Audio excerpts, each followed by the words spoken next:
పూర్ణముదచ్యతే పూర్ణస్య పూర్ణమాదాయ పూర్ణమేవావశిష్యతే.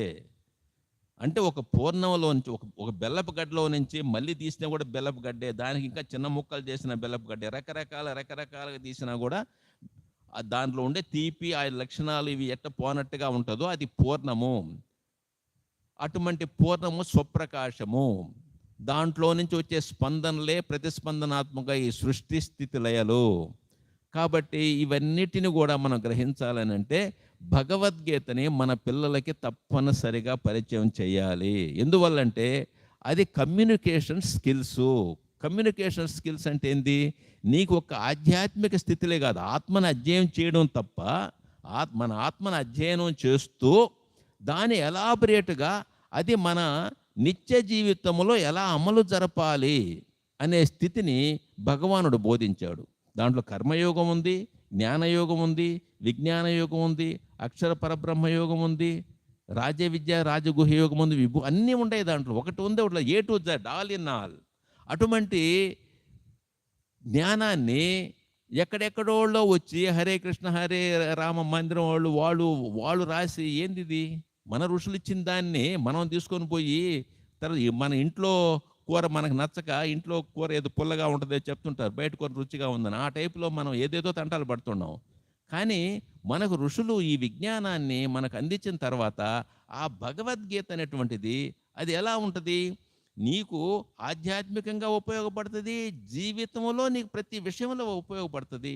వాడు ఒక చిన్న కష్టాన్ని కూడా తట్టుకోలేని పరిస్థితుల్లో మన పిల్లలు ఉండారు. ఒక చిన్న 9వ క్లాసు పిల్లవాడు ఆత్మహత్య చేసుకున్నాడు, లేకపోతే ఇంటర్మీడియట్, ఇప్పుడు వాడు ఫెయిల్ అవుతాడు. ఫెయిల్ అయితే ఇప్పుడు నా చిన్నప్పుడు ఎవరు ఫెయిల్ అయిన దానికి ఎవరు ఆత్మహత్య చేసుకోలే. ఇప్పుడు ఇన్ని లక్షలు ఖర్చు పెట్టి మనం చదివిస్తుంటే వాళ్ళ పిల్లలు కూడా ఆ యొక్క చిన్నదాన్ని కూడా వాళ్ళ టెన్షన్ తట్టుకోలేకుండారంటే ఏంది ఇది? ఒకసారి ఆలోచించండి ఎట్టుపోతుంది.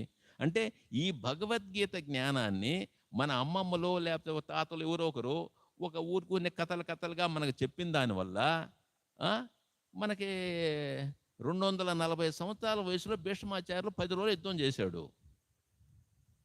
ఏంది అది? అంత వయసులో వాళ్ళు అంత యుద్ధం చేశారు అని అంటే ఏంది? అంత స్ట్రాంగ్గా ఉండగలిగారు అంటే ఎందుకంటే వాళ్ళ యొక్క శరీరమే కాదు, వాళ్ళు మనసు ఎంత దృఢంగా ఉంటే తప్ప అది వాళ్ళంతా చెప్పి శరీరాన్ని వదిలేరు. ద్రోణాచార్యులు కానీ ఆయన కానీ కొంతమంది అంత చెప్పి శరీరాలు వదిలేరు. అటువంటి స్థితిగతులు ఉన్నటువంటి మన దేశంలో మనం కూడా ఎందుకోసం అని అంటే ఈ యొక్క ధ్యానముతో పాటే ఆత్మజ్ఞానాన్ని కూడా వాళ్ళకి మనం చెప్పాల్సిన అవసరం ఉంది. అటువంటి అవకాశాన్ని నాకు ఇచ్చినటువంటి ఈ యొక్క ధన్వంతరి మహాపిరువుడు మాస్టర్ గారికి కరతాళ ధ్వనులతో నమస్కారం చెప్తున్నాను.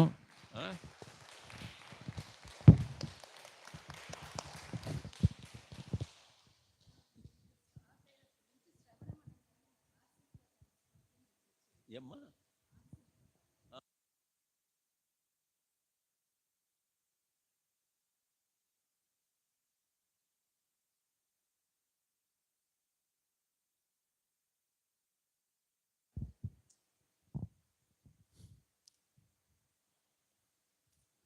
ఇప్పుడు